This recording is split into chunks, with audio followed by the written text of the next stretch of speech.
Saya ingin menyampaikan klarifikasi yang membuat statement saya merugikan pihak Rumah Sakit Caritas Palembang, bahwa pasien ibu saya tidak diapa-apain, ternyata dilayani dengan baik sesuai dengan prosedur rumah sakit, bahwa semenjak pasien masuk itu dilayani dengan baik. Pernyataan tadi malam saya menyebut tidak diapa-apain itu salah ya. Saya mohon maaf kepada pihak rumah sakit, bahwa saya mau mengklarifikasi. Terima kasih.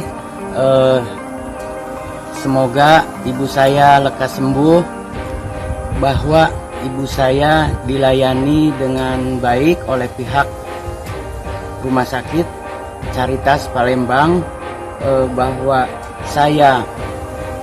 statement saya yang menggiring opini masyarakat ke arah yang tidak baik, bahwa pasien tidak dilayani sampai jam 2 malam, itu ternyata tidak benar.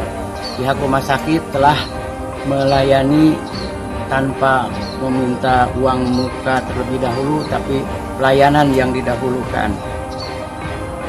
Demikianlah klarifikasi saya. Untuk lebih jelasnya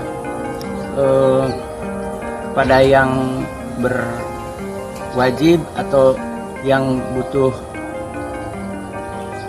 butuh penjelasan lebih detail, ada di kami ya.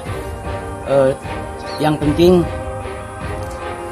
itu hanya kekecewaan sesaat ya, setelah diteliti kemudian bahwa itu lengkap sekali.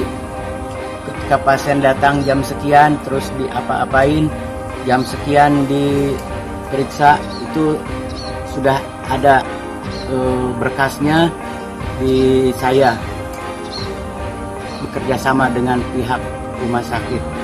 Intinya pihak rumah sakit dan pasien, keluarga pasien itu sudah menjalin kerjasama yang baik sampai Ibu Rosma, ibu mertua saya, sembuh di tangan rumah sakit karena Allah. Terima kasih. Assalamualaikum.